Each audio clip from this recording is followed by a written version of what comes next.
Hey guys, welcome back to the channel. It's Rick here, and on today's video I want to do a follow-up to a video I did a couple of weeks ago about repairing the deadbolt here on our Airstream door. So in a recent video I talked about having to do a repair to this deadbolt, and I talked about some of the items that I used in that repair, namely some of the rivets as well as some stainless steel zip ties. Based off of the feedback I got from a lot of the viewers, there's a lot of interest in knowing what type of rivets I used and where I got the stainless steel zip ties. So in hindsight, I probably should have provided a little bit more detail in that video, but I wanted to follow up today with you and tell you that you can pick up both of those items on Amazon. I picked them up, the stainless steel zip ties through a local hardware store, but I know that's not always going to be convenient for you. So what I'll do in this video description, I'll put the links to both of those items so that you can purchase those if you need to make this repair as well. If you didn't see that repair, I'll go ahead and cut to that at this time so you can see how I did that repair, and then I'll follow up with a quick conclusion. All right, so the next task that I have for this morning before we hit the road is I want to go ahead and try to repair this deadbolt.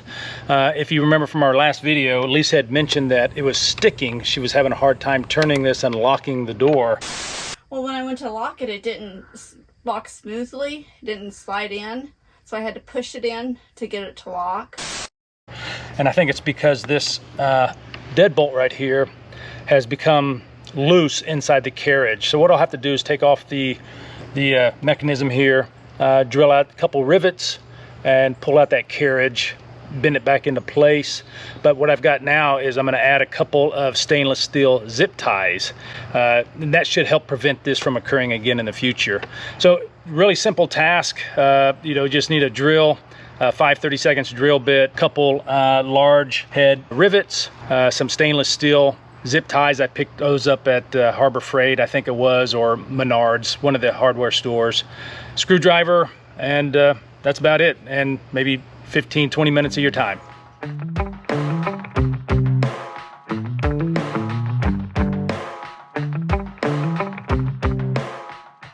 All right, so we got the deadbolt carriage out, and as you can see here, you can see how this is bent up.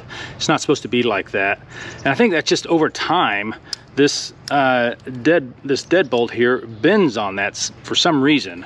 But I got a fix for this. We'll go ahead and bend this plate back down flat, but then I'll go ahead and put two stainless steel zip ties across these tabs here. And this was a trick that was given to me by Phil, the door guy, a couple of years ago when I had to repair this before, but I'd already installed it before he gave me that tip. So we're gonna go ahead and put those stainless steel zip ties on here, and hopefully this will be the last time I have to work on this.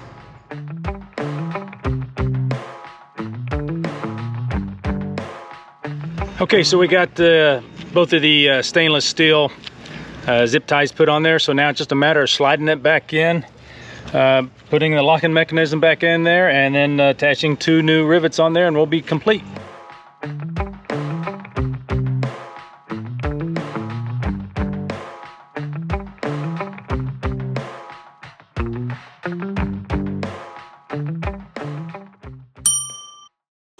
Now to your regularly scheduled program. Okay guys, so that's how I made the repair to the Airstream deadbolt. Again, really simple task, something that you can do with just a little bit of time and a few tools. If you have any more questions about how I did the repairs or any of the other items that I used, again, leave a question in the comment section below and I'll answer those to the best of my abilities. But again, thanks for watching. If you haven't already done so, consider subscribing to the channel. And if we don't hear from you, hopefully we'll see you down the road.